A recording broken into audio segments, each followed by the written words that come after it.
for the first week, I just walked around the house with the guards on, pretending I was skating. I first started skating when I was 8 years old. I was very excited when my teacher at school said we're organising a trip to the local ice rink. Who would like to go? Of course I went. I enjoyed it so much just that first time that I went home straight away and pestered my parents, could I please go again and again? The first time I walked into the Nottingham ice rink, it's like a place that I knew I was destined to be. I was in a magical world, fantasy world if you like, and although I was normally very, very shy, the minute I took to the ice, all that was gone. I just saw them skating around and I knew I was going to be there for a long time. When Chris and I first started skating together, the coach was asking, do you think you'd like to become partners? It wasn't particularly auspicious. I mean, the bells didn't ring, the sun didn't shine, we didn't go, this is it. We just started skating together and we kept doing it ever since, really.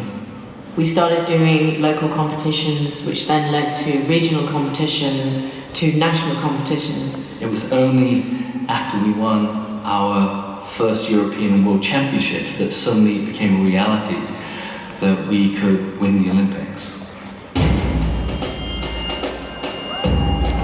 Bolero had been a piece of music that we'd been playing as a warm-up, and suddenly that became an idea in our heads. To give a good performance, we found that it was good to have a narrative, a storyline, even as silly as it might seem, so that you had that thought in your head and you could put yourself into character, as it were. For Bolero, the story was two lovers that can't be together and ultimately decide to take themselves off and climb up the volcano and throw themselves headfirst into it, where they'd be together eternally.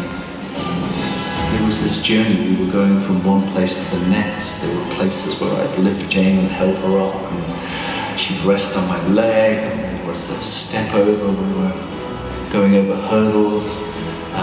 All this movement was ultimately going upwards, and if you watch our eye lines, we're always looking higher and higher up, as if we were climbing the mountain or the volcano, ultimately to get to the top. And it was only at the end that suddenly it felt like we were back in reality, and there was this massive roar, and that was because we got a whole row of sixes, which no one had ever got before, and certainly we hadn't, so we were absolutely thrilled. And I think at that moment we knew we definitely had won the gold medal.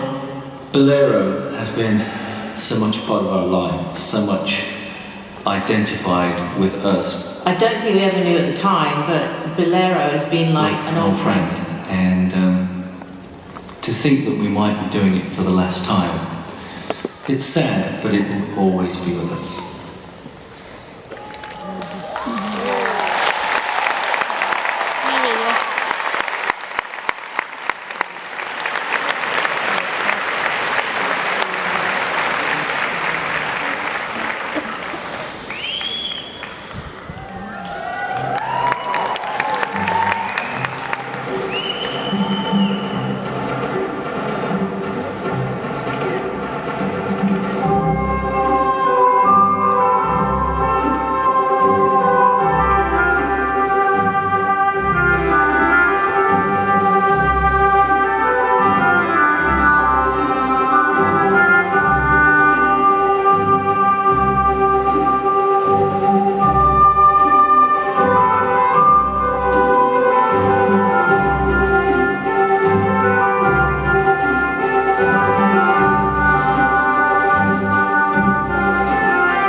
Thank you.